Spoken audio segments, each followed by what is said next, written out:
Hello friends, मैं हूं सनी शर्मा और स्वागत है आपका आपके अपने लीगल चैनल सोच पर प्रहार में।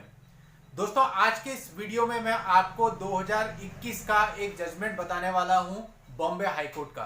दोस्तों, ये एक ऐसा जजमेंट आया है जिसे आप सब लोग अपने लिए बुरी खबर मान सकते हैं, क्योंकि इस जजमेंट में कहा ही कुछ ऐसा गया है। जैसे कि आप जानते होंगे दोस्तों, मैंने आपको कई सारे वीडियोज में रेमेडीज बताई है कि भाई यदि आपके ऊपर झूठा मामला दर्ज हो जाता है तो आप हाई कोर्ट में जाकर के उस मामले के लिए सेक्शन 482 सीआरपीसी में आवेदन कर सकते हैं और उसको क्वैश करवा सकते हैं।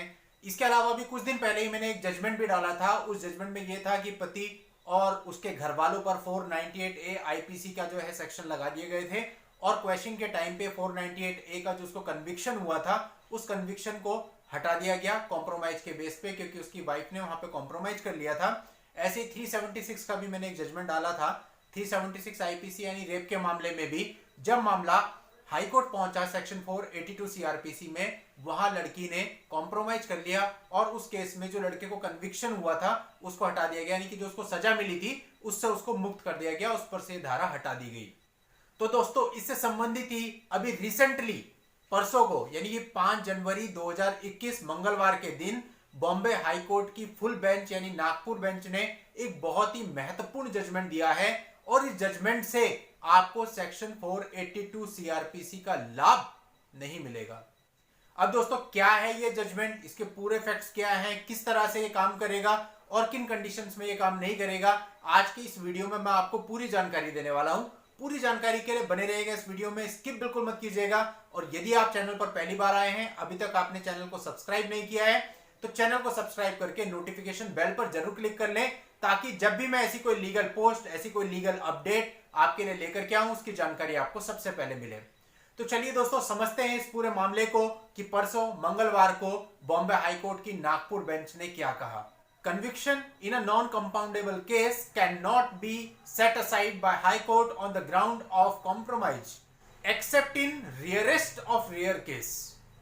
दोस्तों, इसका मतलब बॉम्बे हाई कोर्ट ने सीधा सीधा ये बोला है कि अब हाई कोर्ट की जो स्पेशल पावर है सेक्शन 482 सीआरपीसी में, जिसके अंतर्गत वो किसी भी मामले को क्वैश कर सकती है, आफ्टर कन्विक्शन भी क्वैश हो सकता है मामला, अगर कॉम्प्रोमाइज वहां पर पार्टीज के बीच में हो जाता है। इस पर बॉम्बे हाई कोर्ट ने बोला कि यदि कोई भी मामला ऐसा है जो कि नॉन कंपाउंडेबल है, यानी कि जिसमें कॉम्प्रोमाइज नहीं हो सकता, जैसे कि क्रिमिनल मामले होते हैं, 376 आईपीसी रेप का मामला होता है, सेक्शन 498A का मामला होता है, तो ऐसे केस को क्वैश नहीं किया जा सकता इस धारा के अंतर्गत। ऐसा केवल तभी किया जा सकता है जबकि कोई रेयर से रेयर केस हो, यानी कि इंडिविजुअल फैक्ट्स ऐसे हो, यानी कि आप कह सकते हैं कि 100 में से शायद कोई एक मामला, 2 मामले ऐसे हो जिनमें ऐसा किया जा सकता है। Otherwise high court section 482 CrPC के अंतर्गत ऐसा नहीं करेगी। दोस्तों, इसके साथ हाई कोर्ट ने यह भी कहा कि जहां पर कंप्लेनेंट और एक्यूज्ड दोनों के दोनों कन्विक्शन के बाद कॉम्प्रोमाइज की स्टेज पर पहुंच जाते हैं, वहां पर हाई कोर्ट सेक्शन 482 सीआरपीसी के अंतर्गत ऐसे नॉन कंपाउंडेबल केस को क्वैश नहीं करेगी, सेट असाइड नहीं करेगी। इसके साथ ही दोस्तों, बॉम्बे हाई कोर्ट ने इसमें यह भी ऐड किया, the same can be done only in the rarest of the rare cases, depending upon the individual facts and circumstances of each case। यानी कि इसका मतलब यह हुआ कि हाई कोर्ट सेक्शन 482 सीआरपीसी के अंतर्गत जो मामलों को क्वैश करती थी, कन्विक्शन के बाद पोस्ट कन्विक्शन मामलों को क्वैश कर दिया जाता था, सेट असाइड कर दिया जाता था। अब सामान्यतः ऐसा नहीं होगा, केवल बहुत रेयर केस में जहां पर बहुत ज्यादा जरूरी है, वहां पर ही केवल हाई कोर्ट ऐसा करेगी।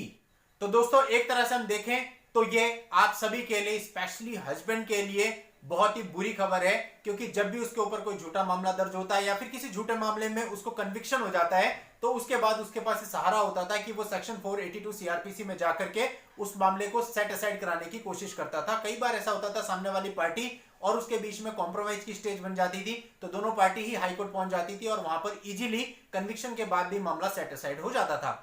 लेकिन अभी ऐसा नहीं हो पाएगा। आप ये समझ लीजिए, परसेंटेज अब बहुत कम रहेगा, 100 में से 2 लोगों को राहत मिल पाएगी, अदरवाइज 98 लोगों को क्वेश्चनिंग नहीं होगी इस ऑर्डर के बाद।